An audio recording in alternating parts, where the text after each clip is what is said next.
Mondo wares chandruok ma wantiere godo, adwa nachak gi kuma ni penjo ni wan gi breakdown kanye. Breakdown wantiere godo mokwongo seche ma plan nosepuodhe.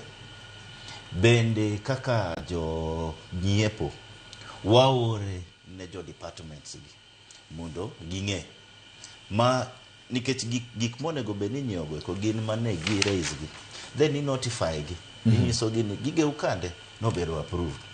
Koro un ming'eyo kwota ma ubro dware manyiso ni onego bed ni wa communicate negi. Mar ariyo, nitie gimoro mwaluongo ni report, quarterly report.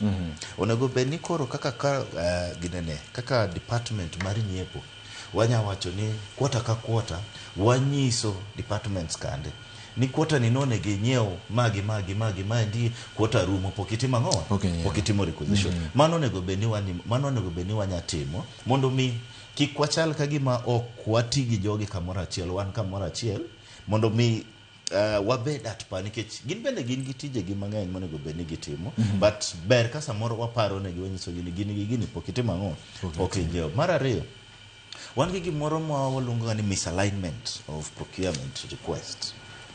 Iwacho ni MCA dwano walosne school. Wasewinjo from jogewa mwatimo procurement e counties moko, ginyise ni samoro inyiso gi ikelo requisition mar school no los ni onego bed ni loso Korumba school. But koro loki mane ni e plan en Korumba school. But oloke koro itimo odie nyaka Gai school. Mane ngeni ne onge plan. But koro timo ang'owa oloke. Samoro machano onego bed ni loso roof. To maendi school ogore piny koro idwa timo ang'owa idwa lose. King'iyo kacha chande scope mar machane en roof. But maendi koro inyiso ni lokuru budget chande mondo mi watimo ang'owa walos sikul nikech governor ochopo kacha to yudo ka sikul rach to wacho ni sikul ni adwa notimo ang'owa adwa nolose. Ing'eni mano ne onge plan mar loso skul no. But chuno ni nyaka timo ang'owa nyaka lose. Koro mago eke makero ga shida nikech budget manolos mar keto witado chande opogore gi ma koro idwa gero godo korot niendi. Mar adek gima nyaka watim onego bed ni wang'eyo ni bende en sadi monego bed ni anyiewo gima onego bed ni anyiewo. Egin sirikal obiro gi EGP. An kipende EGP ni kata governor samoro ok dware.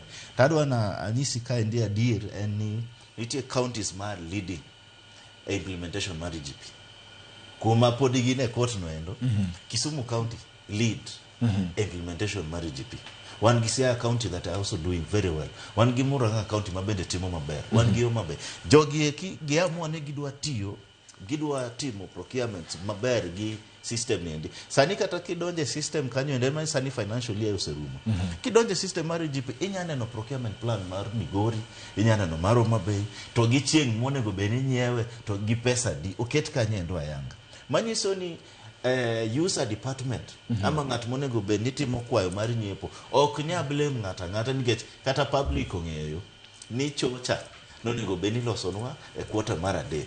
Koro nitiere civil societies ma samoro timo ga gimoro miluongo ni social auditing. Ginya timo gimoro, ginya amua ni ging'iyo plan mar organization niendi to gi report ni sikund cha nonego bed ni gero to pok ogere. Wadwa ng'eyo gimomiyo pok ogere nikech onego bed ni o benefit community. Mak mana nitiere seche moko ma wanyalo blame political interference on implementation mag procurement. Nikech samoro iyudo ka for one reason or the other MCA dwaro gimoro notim to MCA ni samoro ok en aligned to governor as at that time ama ok giwinje. Right. Koro ginendo onya koso neno the light of the day nikech samoro politically MCA ni ok winjre gi ng'ani to samoro governor ni neno ni komi ng'ani tijni ng'ani dhi yudo mileage. Koro tijno endo idhi yudo ka tender no endo ok dhi timo ang'owa ok dhi time kata requisition no endo bende ok dhi tim. Koro ber mondo mi county